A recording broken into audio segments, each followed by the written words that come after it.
सिंहासारखा जबरदस्त जबडा, झुपकेदार मिशा, तलवारीच्या धारेसारखं नाक, विशाल भाल प्रदेश, हिरांच्या सारख्या दंतपंती, कमळाच्या लाल चुटूक पकडीसारखे नाजूक असे ओठ, सुंदर हनवटी, न फुगवता 56 इंच छाती, असा जबरदस्त अलग डोळे पुढं फोटो फोटो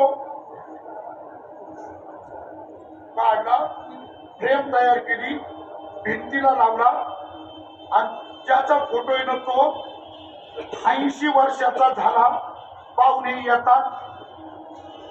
येतात, पलंगावर बसतात, चहा पिता पिता भिंतीवरच्या फोटोकडे पाहतात आणि ज्याचा फोटो आहे त्यालाच विचारतात का हो फोटो कोणाचा. ज्याचा फोटो त्यालाच विचारतात का हो फोटो कोणाचा. तो म्हटला घ्या, ओळखला नाही का, माझाच ना. पाहुणे त्याच्याकडे पाहतात, फोटोकडे पाहतात, त्याच्याकडे पाहतात फोटो, आणि मग पाहुणेच म्हणतात दिवसा मानाने माणसात किती बदल होतो नाही. आणि पाहुणे निघून गेल्यावर हा फोटो काढतो.